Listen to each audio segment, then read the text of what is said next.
Control of money supply by RBI, reserve bank of India किस तरीके से जो है मनी सप्लाई को कंट्रोल करता है, लोन को कंट्रोल करता है, ठीक है। उसके बाद में इवन लोन को नहीं, हर चीज़ को कंट्रोल करता है, मतलब पूरी मनी को ही कंट्रोल करता है एक तरीके से, मनी की सप्लाई को।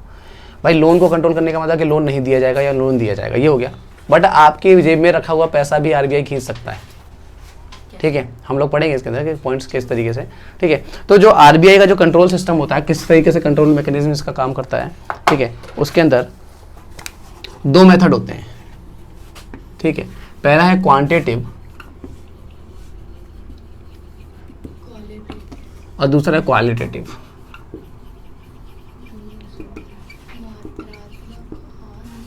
ठीक है।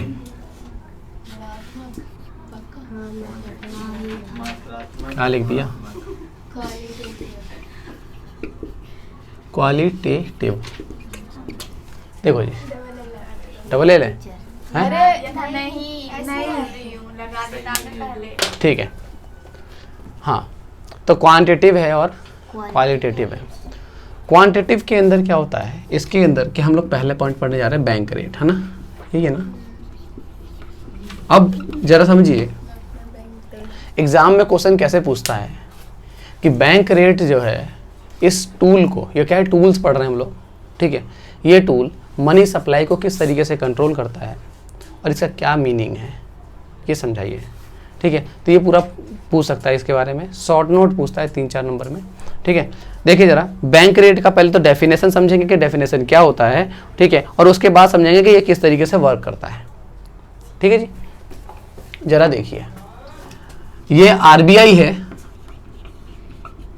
ठीक है, और ये आपका कमर्शियल बैंक है, ठीक है। कमर्शियल बैंक है, ये आरबीआई है। जब कमर्शियल बैंक को पैसे की जरूरत पड़ती है तो ये लोन लेता है आरबीआई से, क्या, आरबीआई से लोन लेता है। तो पैसा इधर से ऐसे आएगा, ये लोन आएगा, क्या आएगा, लोन आएगा, एरो बना दिया, समझ में आई बात। तो इस लोन पे ये क्या देगा, इंटरेस्ट देगा, क्या देगा, इंटरेस्ट देगा। ये जो इंटरेस्ट होता है ये बैंक रेट होता है ना, गलत तो नहीं बोला मैंने फिजा, ठीक है। ये जो इंटरेस्ट होता है, ठीक है, क्या, अगर कमर्शियल बैंक आरबीआई से लोन लेता है तो उस पे जो इंटरेस्ट देता है वो इंटरेस्ट क्या कहलाता है, बैंक रेट कहलाता है, ठीक है। अब ये काम कैसे करता है ये देखते हैं, ठीक है जी। तो देखिए, तो बैंक दर से ही प्राय उस दर से है जो भारतीय वाणिज्य बैंक द्वारा मुद्रा उधार देता है, इससे संबंधित वाणिज्य बैंकों को तुरंत ऋण आवश्यकता से है। बैंक दर में वृद्धि, अब जरा यहाँ पे से समझ लेंगे कि बैंक दर में वृद्धि होगी तो क्या होगा। देखिए, आरबीआई ने बैंक रेट को बढ़ा दिया तो मार्केट के ऊपर क्या असर पड़ेगा, आरबीआई बैंक रेट बढ़ाएगा, ठीक है, बैंक रेट बढ़ गया तो उससे होगा कि जो बैंक लोन है, जो बैंक जो है आरबीआई से लोन लेते हैं, उनको वो जो लोन है वो कॉस्ट ऑफ जो लोन है या फाइनेंस भी कह सकते हो, ठीक है, वो जो है महंगा पड़ने लग जाएगा। कॉस्ट, उसकी लागत जो है वो महंगी पड़ने लगेगी। भाई जो लोन पहले मान लीजिए 10% पे मिल रहा था, 12 पे मिल रहा है, तो कमर्शियल बैंक को 2% एक्स्ट्रा इंटरेस्ट देना पड़ रहा है, कमर्शियल बैंक को लोन महंगा पड़ेगा। तो जब वो लोन महंगा पड़ेगा तो वो फाइनली वो लोन अपनी जेब से तो भरने इंटरेस्ट भरेगा नहीं, वो क्या करेगा, पब्लिक को देता है वो लोन। तो जब पब्लिक से लोन लेता तो उसको भी इंटरेस्ट बढ़ा देगा, ठीक है। तो जो है ये जो है पब्लिक को जो है महंगा पड़ेगा, ये पब्लिक को जो है क्रेडिट जो है वो, इसे कह सकते हैं cost of credit, cost of credit वो भी महंगा पड़ेगा। और अगर पब्लिक को पैसा महंगा पड़ेगा तो पब्लिक जो है लोन नहीं लेगी, और पब्लिक लोन नहीं लेगी तो मार्केट में मनी का जो कंट्रोल है, मनी सप्लाई जो है वो क्या होगा, कम हो जाएगा। और मनी सप्लाई कम होगा तो क्या होगा, मार्केट में जो इन्फ्लेशन है, क्या, इन्फ्लेशन, महंगाई बढ़ी हुई है, क्यों, परचेजिंग पावर बढ़ने की वजह से। जो अभी कहानी सुनाई थी मैंने, मार्केट में जो पैसा ज़्यादा बढ़ गया था, ठीक है, उस पैसे, बढ़े हुए पैसे को कम करने के लिए, ठीक है, वो ठीक हो जाएगा इससे। आ गई बात समझे। अब जरा समझिए कि अगर बैंक रेट घटा दिया जाएगा तो क्या होगा, जस्ट अपोजिट, बैंक रेट घटेगा तो कमर्शियल बैंक को लोन लेना बहुत सस्ता पड़ जाएगा। तो वो आसानी से जल्दी जल्दी ज़्यादा लोन लेने लग जाएंगे। जब ज़्यादा लोन लेने लग जाएंगे सस्ते में, तो सस्ते में पब्लिक को लोन देने लग जाएंगे। जब सस्ते में पब्लिक को लोन देने लग जाएंगे तो पब्लिक भी लोन लेने लग जाएगी जल्दी जल्दी, और जब पब्लिक लोन लेने लग जाएगी तो मार्केट में पैसा बढ़ जाएगा, डिफ्लेशन को कंट्रोल किया जाएगा। ये वाला केस क्या है, इन्फ्लेशन को कंट्रोल किया जाएगा। किससे? आई बात में, इसमें इन्फ्लेशन को कंट्रोल किया जाएगा। मार्केट में पैसा ज्यादा हो चुका था तो कम करने के लिए बैंक रेट को बढ़ाएंगे। ठीक है, मार्केट में पैसा बिल्कुल खत्म हो चुका है, मार्केट में पैसा पहुंचाना है तो बैंक रेट को घटाएंगे। समझ में आई बात? ठीक है, कॉन्सेप्चुअल चीज है, आपको इस तरीके से चीजें समझ में आनी चाहिए एक एक स्टेप, क्योंकि आपको ये लिखना पड़ेगा एग्जाम में। आगे बात समझ में? ठीक है, चलिए नेक्स्ट टॉपिक पे चलते हैं हम लोग। बैंक रेट का क्लियर हो गया? बैंक रेट का बढ़ने पे इन्फ्लेशन कंट्रोल, बैंक रेट के घटने पे डिफ्लेशन कंट्रोल। ठीक है, बी पॉइंट हमारा। जरा देखिए, बी पॉइंट है हमारा ओपन मार्केट ऑपरेशन। जब तक आपको इसका एग्जैक्ट मीनिंग नहीं समझ में आएगा ना किसी भी टूल का, तब तक उस टूल को आप लगा नहीं सकते कि किस तरीके से ये वर्क कर रहा है। ओपन मार्केट ऑपरेशन, देखिए जी क्या कह रहा है ऊपर। खुले बाजार की क्रियाओं से अभिप्राय आरबीआई द्वारा सरकार की ओर से प्रतिभूतियों को खुले बाजार में बेचना तथा खरीदना है। अब ये प्रतिभूतियों को खरीदना या बेचना क्या है ये, और ये सरकार की ओर से, मतलब कहने का ये गवर्नमेंट की सिक्योरिटीज होती हैं। अब सिक्योरिटीज का मतलब तुमने, या फिर कॉमर्स अगर नहीं है तो आर्ट्स वालों ने हमेशा ये समझा है कि सिक्योरिटीज का मतलब एक ही चीज होता है, जो सिक्योरिटी के तौर पे पैसा डिपॉजिट कराया जाता है। सिक्योरिटी का मतलब होता है कि जो अंश होते हैं या ऋणपत्र होते हैं, डिवेंचर होते हैं, प्रेफरेंस शेयर होते हैं, जिनके अगर किसी कंपनी में पैसा लगाने जाते हो आप, तो उसके बदले जो डॉक्यूमेंट्स मिलते हैं आपको, वो डॉक्यूमेंट सिक्योरिटीज कहलाते हैं। वो इक्विटी शेयर भी हो सकता है, प्रेफरेंस शेयर भी होता है, शेयर मार्केट में पैसा लगाओ या फिर वैसे भी लगाओ, इन्वेस्टमेंट के फॉर्म में भी लगाते हो, तो भी जो डॉक्यूमेंट मिलता है वो सिक्योरिटीज कहलाता है। तो ये सिक्योरिटीज फर्दर बेची जाती हैं या खरीदी जाती हैं। अगर मैं कंपनी हूं और आप लोग इन्वेस्टर हो, तो अगर आप मुझे पैसा दोगे तो मैं सिक्योरिटीज दूंगा आपको। मतलब मैं ये कह सकता हूं कि मैं सिक्योरिटी बेच रहा हूं आपको, यही तो कह रहा हूं। सिक्योरिटी जा रही है आपके पास, मेरे पास पैसा आ रहा है। समझ में बात? फ्यूचर में जब आपके मेरे को पैसे वापस करने होंगे तो मैं ये ना कह दूं कि मेरे सिक्योरिटी दोबारा खरीद रहा हूं। सिक्योरिटी खरीदूंगा तभी तो पैसे आपको वापस करूंगा। आई बात समझ में? तो हम लोग पैसा लेना देना ना बोल करके हम क्या कह रहे हैं, सिक्योरिटीज को खरीदना और सिक्योरिटीज का बेचना। अब यही काम यहां पर आरबीआई कर रहा है on the basis of government. Government को अपनी सिक्योरिटीज बेचनी है, गवर्नमेंट को अपनी सिक्योरिटीज खरीदनी है, तो उसके लिए कौन काम कर रहा है? आरबीआई कर रहा है ओपन मार्केट में। ओपन मार्केट का मतलब होता है कोई भी आओ खरीदो, कोई भी आओ बेचो। समझ में आई बात? ठीक है, तो जरा समझिए, यहां पे कह रहा है कि खुले बाजार में प्रतिभूतियों जैसे एनएससी, ठीक है, नेशनल सेविंग सर्टिफिकेट्स, ये भी एक तरीके का, अब जैसे इक्विटी पढ़ा था आपने, डिवेंचर ही पढ़ा था, अब ये एक नया है। ठीक है, NSC national security services certificate, ठीक है, को बेचने से आरबीआई अर्थव्यवस्था में तरलता को सोख लेती है। अब जरा देखो जी, अगर वो बेचेगी जिस किस तरीके से, अगर अपने सर्टिफिकेट बेचेगी तो लोग खरीदेंगे, और जब लोग खरीदेंगे तो लोग पैसे देंगे, और पैसे देंगे तो जेब में से पैसा निकल करके कहां चला जाएगा? गवर्नमेंट के पास, आरबीआई के पास चला जाएगा। आई बात में, जो लिक्विडिटी मार्केट में बहुत ज्यादा हो रखी थी वो अब खत्म हो जाएगी। आ गई बात समझ? ठीक है, मतलब कहने का ये हुआ कि अगर जो ये सिक्योरिटीज हैं, आरबीआई अगर सिक्योरिटीज खरीद रही है तो खरीदेगी तो क्या होगा? पैसा देगी, और जब पैसा देगी तो मार्केट में पैसा जाएगा, और मार्केट में पैसा जाएगा तो क्या होगा? डिफ्लेशन को कंट्रोल किया जाएगा। समझ में आई बात? ठीक है, और अगर सिक्योरिटीज बेचेगी, आरबीआई सिक्योरिटीज को बेचेगी तो पब्लिक आपको पैसा देगी। किसको? आरबीआई को पैसा देगी। पब्लिक के पास से पैसा कम हो जाएगा, और पब्लिक के पास से पैसा कम होगा तो इन्फ्लेशन कंट्रोल होगा। ठीक है, पहले तो अपने दिमाग में ये कॉन्सेप्ट बनाओ कि इन्फ्लेशन कंट्रोल करने के लिए पैसा कम करना होता है और डिफ्लेशन कंट्रोल करने के लिए पैसा बढ़ाना होता है। समझ में आई बात? ठीक है, रेपो रेट के बारे में बात करते हैं। रेपो रेट क्या है? The rate at which the RBI offer short period loans to the commercial bank. Bank rate भी आपका लोन के ऊपर इंटरेस्ट जो था वो रेट था, ठीक है, और रेपो रेट भी लोन के ऊपर। आरबीआई है ये, ठीक है, और ये कमर्शियल बैंक है, ठीक है जी, इन्होंने इसको लोन दिया। कमर्शियल बैंक लोन ले रहा है किससे? आरबीआई से, बदले में इंटरेस्ट दे रहा है, ठीक है। तो ये इंटरेस्ट जो है बैंक रेट भी कहलाता है और रेपो रेट भी कहलाता है। बैंक रेट कब कहलाता है? जब लॉन्ग टर्म लोन होता है। रेपो रेट कब कहलाता है? जब शॉर्ट टर्म लोन होता है। समझ में आई बात?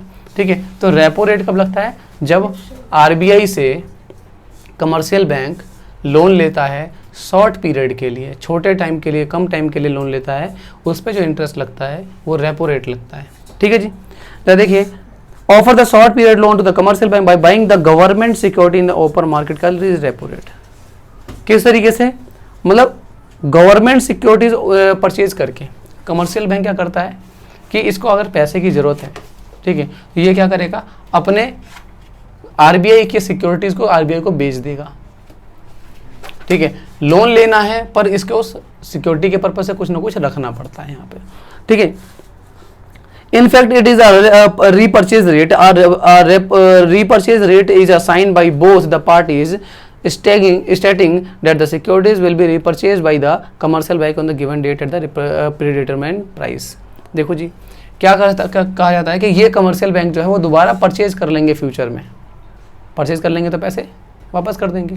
तो लोन लेते समय पे क्या करते हैं, ये जो लोन ले रहे हैं, तो लोन लेते समय पे ये क्या करते हैं, ये गवर्नमेंट की जो सिक्योरिटी इनके पास पड़ी होती है कमर्शियल बैंक के पास, वो दे देते हैं आरबीआई को, और फ्यूचर में जब पैसे वापस करने की बात आती है तो वो जो है दोबारा से परचेज कर लेते हैं उस सिक्योरिटीज़ को, ठीक है। एक तरीके से ये समझ लो कि इसके अंदर किसी तरीके की कोई मोर्टगेज रखा गया है, कुछ गिरवी रखा गया है एक तरीके से, ठीक है। जो सिक्योरिटीज़ है, गवर्नमेंट की जो सिक्योरिटीज़ होती हैं, उन सिक्योरिटीज़ को गिरवी रखने की बात होती है, उसी को खरीद से बिक्री की जाती है, ठीक है। Definition, during inflation the cost of capital is increase by the increasing the repo rate. Inflation के दौरान कॉस्ट ऑफ कैपिटल इंक्रीज कर दिया जाता है by increasing the repo rate. अगर रेपो रेट बढ़ा दिया जाएगा तो lower the demand for the credit. अगर रेपो रेट बढ़ जाएगा तो ये लोग जो है क्रेडिट की मांग कम करेंगे, ठीक है। जब क्रेडिट की मांग कम करेंगे, ठीक है, and accordingly the supply of money in the economy as desired. On the other hand deflation के अंदर क्या हो जाएगा, जो अगर मान के ये रेपो रेट है, ठीक है, अगर इससे बढ़ा दिया गया है तो ये क्रेडिट की मांग कम करेंगे। जब क्रेडिट की मांग कम करें तो फर्दर मार्केट के अंदर जो है क्रेडिट सप्लाई कम होगा, और क्रेडिट सप्लाई कम होगा तो मार्केट में जो इन्फ्लेशन है, मतलब पैसा जो बढ़ा हुआ है, परचेजिंग पावर बढ़ी हुई है, वो कम हो जाएगा। समझ में आई बात? ठीक है। डिफ्लेशन के टाइम पे क्या होगा, रेपो रेट घटा दिया जाएगा। जब रेपो रेट घटा दिया जाएगा तो ये जो है क्रेडिट की मांग ज़्यादा करेंगे। जब क्रेडिट की मांग ज़्यादा करेंगे, मार्केट में क्रेडिट सप्लाई ज़्यादा होगा। क्रेडिट सप्लाई ज़्यादा होगा तो मार्केट में जो पैसे की कमी हो रखी है वो पैसा बढ़ जाएगा, ठीक है जी। समझ में आ गया? Repo rate, exactly repo rate और बैंक रेट का इफेक्ट सेम होता है, ये अच्छे से समझ लो। रेपो रेट और बैंक रेट सेम इफेक्ट से चलते हैं, ठीक है जी। अच्छा, हिंदी में भी रेपो रेट ही कहा जाता है इसको, ठीक है ना। अच्छा, अगला जो पॉइंट है हमारा फोर्थ है रिवर्स रेपो रेट, ठीक है, विपरीत रेपो दर, ठीक है। रिवर्स रेपो रेट के अंदर क्या होगा, the rate at which the RBI accept deposit from the commercial bank. अब जरा देखिए क्या होगा कि इसके अंदर अब लोन के बारे में बात नहीं हो रही है। कमर्शियल बैंक जब अपना पैसा इनके पास जमा कराते हैं, क्या, सेविंग, तो सेविंग के ऊपर इनको क्या मिलेगा, इंटरेस्ट मिलता है। इस इंटरेस्ट को हम कहते हैं रिवर्स रेपो रेट। आई बात समझ में? ठीक है। क्या हुआ, कमर्शियल बैंक ने जो पैसा एक्सेस था वो सेविंग की फॉर्म में आरबीआई के पास जमा कराया, तो उस पर जो ब्याज मिला, इंटरेस्ट मिला, उसको हमने कहा क्या, रिवर्स रेपो रेट। बहुत ज़्यादा इंपॉर्टेंट टर्म्स पढ़ रहे हो आप आजकल, ये जो चल रहे हैं, ठीक है। बैंकिंग लाइन के सबसे ज़्यादा इंपॉर्टेंट टर्म्स है ये, कि तुम्हें पता होना चाहिए कि बैंक रेट क्या होता है, रेपो रेट क्या होता है, रिवर्स रेपो रेट क्या होता है, ठीक है। तो रिवर्स रेपो रेट क्या है, जो सेविंग की फॉर्म में जो पैसा जमा कराया जाता है उस पर जो इंटरेस्ट मिलता है, वो इंटरेस्ट क्या होता है, रिवर्स रेपो रेट होता है। अब जरा समझिए, बुक को छोड़ते हैं, अलग करते हैं, ठीक है, और जरा यहीं से डायरेक्ट समझते हैं कि अगर रिवर्स रेपो रेट बढ़ जाए, रिवर्स रेपो रेट अगर ट्रिपल आर मूवी देखी होगी आप लोगों ने, ठीक है, ये अगर बढ़ जाए, ठीक है, अगर ये बढ़ जाए तो क्या इम्पैक्ट पड़ेगा, तो ये बढ़ेगा तो कमर्शियल बैंक ज़्यादा से ज़्यादा पैसा यहाँ जमा कराने की कोशिश करेगा, क्योंकि इंटरेस्ट ज़्यादा मिल रहा है। समझ में? जब यहाँ से पैसा ज़्यादा से ज़्यादा जमा यहाँ पे कराएगा तो इसके पास लिक्विडिटी कम हो जाएगी और आगे ये क्रेडिट कम पास कर पाएगा, पब्लिक को लोन कम दे पाएगा। तो जब पब्लिक को लोन कम देगा तो क्या होगा? ठीक है। दूसरी तरीके से ये समझ लो कि अगर इसको पैसे यहाँ जमा कराने हैं तो क्या करेगा ये, अगर इसको आगे से रिवर्स रेपो रेट अगर ज्यादा मिल रहा है, इंटरेस्ट अगर ज्यादा मिल रहा है, तो पब्लिक को ये ज्यादा पैसा देगा, ज्यादा इंटरेस्ट देगा। भाई अगर मेरे को कमर्शियल बैंक इंटरेस्ट अगर ज्यादा दे रहा है सेविंग पे, तो मैं भी पब्लिक को इंटरेस्ट ज्यादा दूंगा सेविंग पे। तो जब पब्लिक को सेविंग पे इंटरेस्ट ज्यादा दूंगा तो पब्लिक मेरे पास ज्यादा से ज्यादा सेविंग करेगी। तो पब्लिक के पास जितना भी एक्सेस पैसा है वो कोशिश करेगी वो बैंक में रखे। यही होगा ना भाई, जितना भी उसके पास एक्सेस पैसा हो वो सोचेगा कि भाई कहीं से पैसे जुगाड़ के बैंक में डाल दो, क्योंकि बैंक में ब्याज ज्यादा मिल रहा है इस समय पे। तो रेपो रेट बढ़ने, रिवर्स रेपो रेट बढ़ने से क्या होगा कि पब्लिक का पैसा सारा बैंक में डिपॉजिट हो जाएगा और बैंक के थ्रू कहाँ जमा जाएगा? आरबीआई के पास जमा जाएगा। और इस तरीके से क्या हो जाएगा? मार्केट के अंदर जो लिक्विडिटी थी वो कम हो जाएगी, इन्फ्लेशन कंट्रोल हो जाएगा। समझ में आई बात? ठीक है। तो रिवर्स रेपो रेट का बढ़ना इन्फ्लेशन को कंट्रोल करता है। मुद्रास्फीति, ठीक है, अधिमांग भी कहते हैं, आगे चल के पढ़ेंगे लोग, ठीक है ना। तो इसको ये कंट्रोल करता है। अगर रिवर्स रेपो रेट घट जाए तो होगा क्या? जब ये ब्याज कम देंगे तो जब इनको ही कम ब्याज मिल रहा है तो कमर्शियल बैंक भी आगे ब्याज कम देंगे। जब कमर्शियल बैंक आगे ब्याज कम देंगे लोगों को तो लोग सोचेंगे अरे यार फायदा तो है नहीं बैंक में पैसे रखने का, चलो अपने पास रखते हैं। अपने पास रखेंगे तो परचेजिंग पावर बढ़ेगी, परचेजिंग पावर बढ़ेगी तो डिफ्लेशन कंट्रोल होगा। अगर मार्केट में पैसा कम है तो वो बढ़ करके कंट्रोल किया जा सकता है। समझ में आई बात? ठीक है। ये हो गया हमारा रिवर्स रेपो रेट का एक्शन, किस तरीके से हमें इफेक्ट करता है। अगला पॉइंट है हमारा CRR। बहुत अच्छे से रूबरू है हम इस पॉइंट से। Cash reserve ratio, it refer the minimum percentage of the total bank deposit required to the kept with the RBI। CRR का मतलब इतना पैसा आपके पास RBI के पास रखना है। कितना? इतना पैसा RBI के पास रखना है। ये पैसा आप अपने पास नहीं रख रहे हो, ये पैसा RBI। CRR क्या है कि जैसे बैंक, जो कमर्शियल बैंक है, पहले इसे मिटा दूं, कमर्शियल बैंक है, कमर्शियल बैंक के पास 1 लाख रुपए जमा हो रखे हैं। RBI ने कहा कि 10% का CRR है, इसका मतलब इनको 10,000 रुपए इनको अपना यहां रखना पड़ेगा, हर हाल में रखना पड़ेगा। इसे कहते हैं कैश रिजर्व रेशियो। ठीक है। Total required to keep the kept with the RBI, it fixed by the RBI, is varied from time to time, regulated by the supply of the money in the economy. और ये regulation जो है, ये जो percentage है, ये RBI के द्वारा तय की जाती है और टाइम टू टाइम से चेंज भी किया जाता है। समझ में आया बात? ठीक है। RBI क्या करता है कि कुछ परसेंटेज तय करता है। RBI ने कहा 10% रखना है, तो अगर इसके पास 1 लाख रुपए तो 1 लाख का 10% किसके पास रखना पड़ेगा? इसको RBI के पास जमा करना पड़ेगा।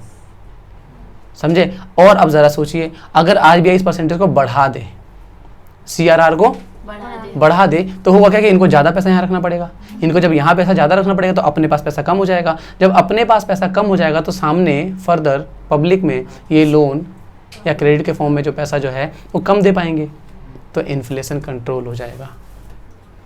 क्लियर हुआ? एक बार फिर समझा। भाई RBI ने CRR अगर बढ़ा दिया और इनके पास 1 लाख रुपए है, पहले ये 10,000 रुपए रख रहे थे, अगर 10% था तो, है ना, तो इसका मतलब 10,000 चला गया, 90,000 रुपए का लोन दे रहे थे ये लोग।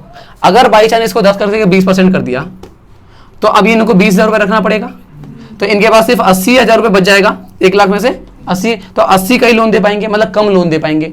जब कम लोन दे पाएंगे तो फिर ऐसे क्या होगा, मार्केट में जो ज़्यादा पैसा फैला हुआ है वो कम हो जाएगा, क्योंकि लोन ही नहीं पहुंच पाएगा आगे। आई बात समझ में? ठीक है। अपोजिट में वाइस वर्सा हो जाएगा।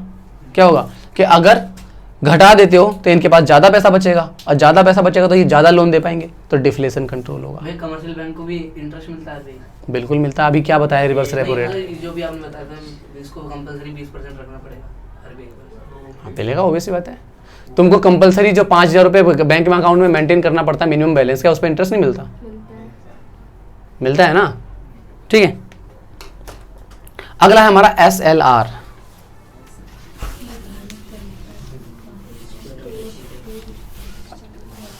देखो जी, SLR में क्या है? Statutory liquidity ratio, every bank is required to maintain a fixed percentage of its asset in the form of liquid asset called SLR.